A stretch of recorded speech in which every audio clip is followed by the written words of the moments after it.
Středisko pro ranou péči existuje už 20 let. Raná péče EDA pomáhá rodinám s dětmi se zrakovým a kombinovaným postižením. A já jsem moc ráda, že tady vlastně v historii Supermámy můžu úplně poprvé přivítat paní Petru Cihlovou, která je ředitelkou právě rané péče EDA. Dobré dopoledne, stále ještě je dopoledne, ano. A paní Lenku Bártovou, která je fundraiser rané péče. Dobrý den. A nemůžeme začít jinak, než že vás poprosím o vysvětlení toho termínu. Fundraiser je takový teď nový termín, který se používá pro člověka, který získává zdroje, nejenom teda peníze, ale i lidské zdroje, to znamená dobrovolníky, brigádníky, ale i hračky a podobné věci pro neziskovou organizaci. Takže je to speciální termín pro neziskový sektor, fundraiser. Rozhodně to zní mnohem líp než sběrač peněz nebo získávač zdrojů. Vaše práce si myslím, že musí být teda teď ještě intenzivnější, než byla, i když ono je to vlastně poměrně nový pojem a poměrně nová pozice. Ale co jsem tak četla, co se týče finančního zázemí, tak na tom tedy jste velmi nevalně, protože vlastně ty finanční toky byly zase ještě přiškrcené. To možná by paní ředitelka o tom mohla pohovořit, proč mě vlastně nejlepší. Já jsem teprve od 1.1.2011. Ano. Takže proč? Tak proč? Tak protože raná péče je služba, která je státem garantovaná jako služba zdarma. A my jsme závislí na státních dotacích a na dalších zdrojích, třeba od krajů, od obcí a měst. A v letošním roce se nám stalo to, že jsme se 19. ledna, myslím, že to tak bylo, dozvěděli, že jsme dostali zhruba 37% žádané částky nebo potřebné částky na to, aby jsme mohli poskytovat službu všem našim klientům. To je snad v historii nejméně, ne? Je to úplně nejméně, no. Ano. Ty částky se postupně snižovaly, ale letos teda opravdu přišla velká krize a pro nás to bylo velmi nemilé překvapení. Dostali jste nějaká odůvodnění toho, proč se tak stalo? Odůvodnění jsme v podstatě nedostali, s náma se nikdy nikdo vlastně nebaví, takže nám nezbylo, než sice psát dopisy, ale samozřejmě i zaktivizovat klienty a naše okolí, aby jsme se vůbec dozvěděli, proč teda tak nízké finance. Samozřejmě tím, že státní rozpočet se stále zužuje a na sociální služby šlo v letošním roce mnohem méně zdrojů než v letech minulých, tak jsme s tím počítali, ale že to bude až o tolik moc, tak to teda ne. A takže nám nezbylo nic jiného, než nebo měli jsme dvě možnosti. Jedna z možností bylo, že jsme mohli skončit, odevzdat to a všichni zaměstnanci jít na úřad práce a hledat si novou práci, ale to jsme nechtěli. Chtěli jsme službu poskytovat dál, protože pro naše rodiny je to velmi potřebná služba. A takže jsme se rozhodli, že najmeme fundraisera a začneme shánět peníze. Samozřejmě to vyžadovalo určitou investici zpočátku, protože Lenka to pro nás nemohla dělat zadarmo, ani bychom to nechtěli. Ale ta investice se nám určitě vyplatila, takže letošní rok je zachráněn.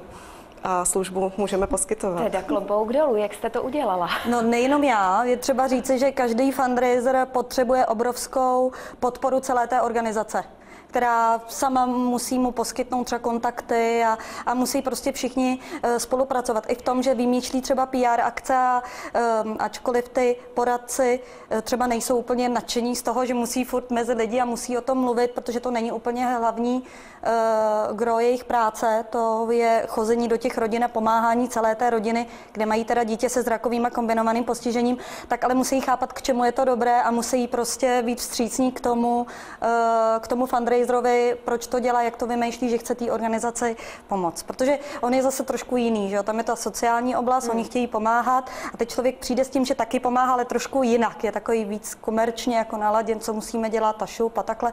Takže nejdřív se to musí tak jako sladit, musí ho jako přijmout. Vy jste mi říkala, paní Bártová, že vlastně vám hrozně moc pomáhá v té vaší práci fakt, že byste jednak tedy za ranou péči dala ruku do ohně a to je zejména vlastně díky, v tuhle chvíli musím říct díky vaší osobní zkušenosti. Určitě.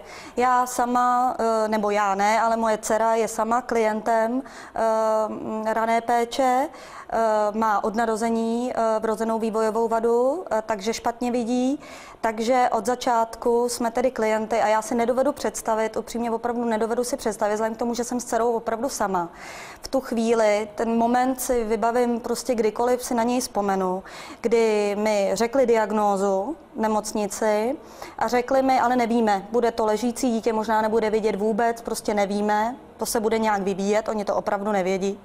Vyjdete ven a teď opravdu nevíte, teď máte v ruce to dítě a opravdu nevíte, co budete dělat. Jste sama, nevíte, na koho se máte obrátit.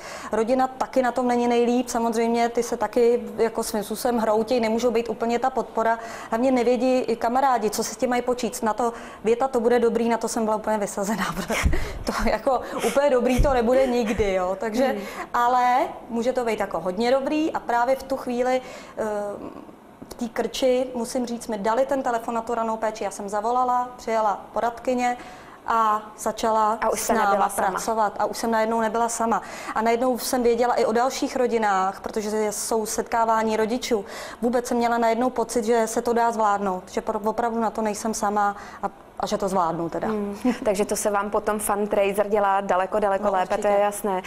Budeme povídat za chviličku dál, ale vy jste nám, dámy, přinesli z brusu nový, ještě teplý, řekla bych, spot, který je snad starý asi den, který by měl propagovat tedy vaší organizaci Raná péče, takže pojďme si ho pustit. Nečekali jsme, že se Pavlínka narodí se zrakovým postižením. Najednou se všechno změnilo, vůbec jsme nevěděli, co bude dál. Raná péče EDA nám ukázala, jak s Pavlínkou pracovat. Poradkyně pomáhá celé rodině. Pravidelně přichází k nám domů, kde se Pavlínka cítí nejlépe. Pomoct nám vidět mámu a tátu každý den. Najdete nás na www.ranapéče.eu.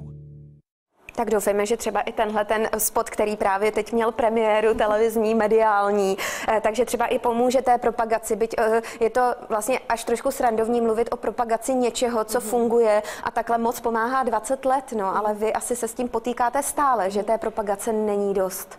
Určitě se s tím potýkáme stále i po 20 letech, co naše služba funguje, laická veřejnost stále neví, co je to raná péče.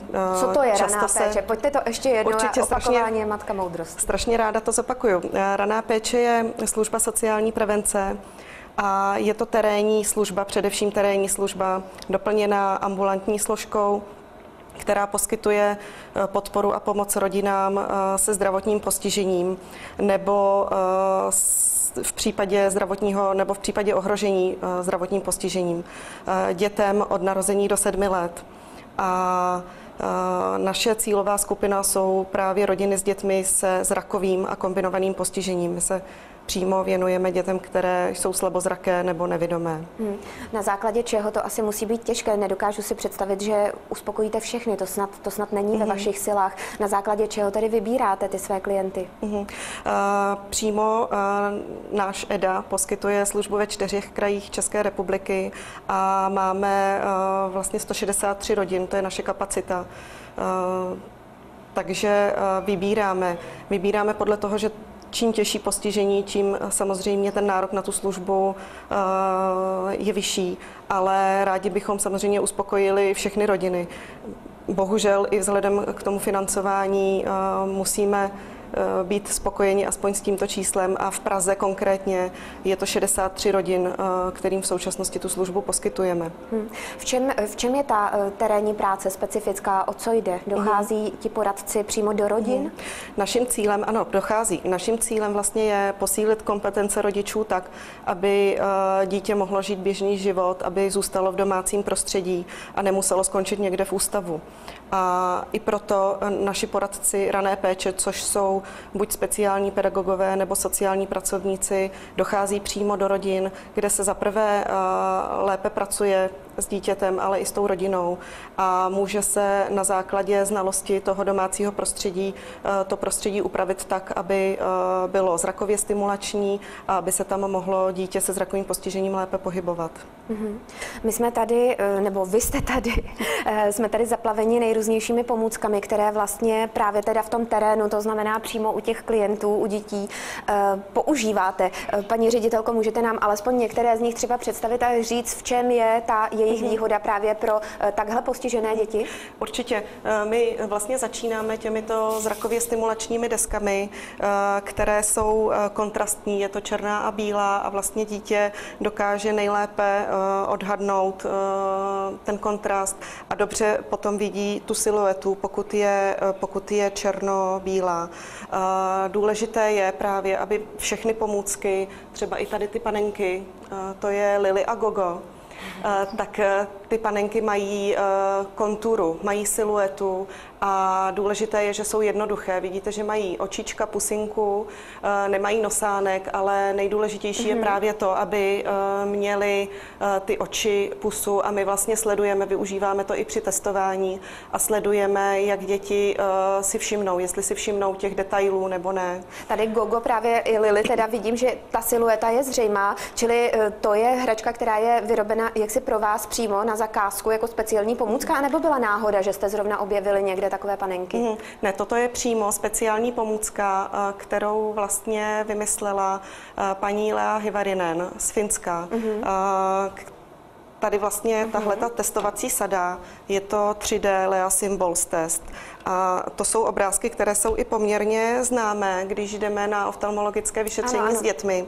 A my ho využíváme nejen proto, abychom dokázali u dětí poznat, jestli mají dokáží rozlišovat barvy a tvary, ale tak, aby se i naučili ty tvary pojmenovávat.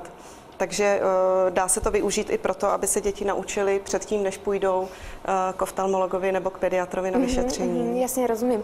Těch pomůcek je tady samozřejmě daleko víc. Vždycky jde tedy o ty kontrasty, o výraznou siluetu, o barevnost. Ano. A vy vlastně, ale což je prýma, že vy ty hračky můžete té rodině zapůjčit třeba na rok a až to dítě omrzí, což omrzí každé dítě, tak zase vyměnit za jiné, které vlastně mu pomůžou v tom My je životě. dětem nepůjčujeme na rok.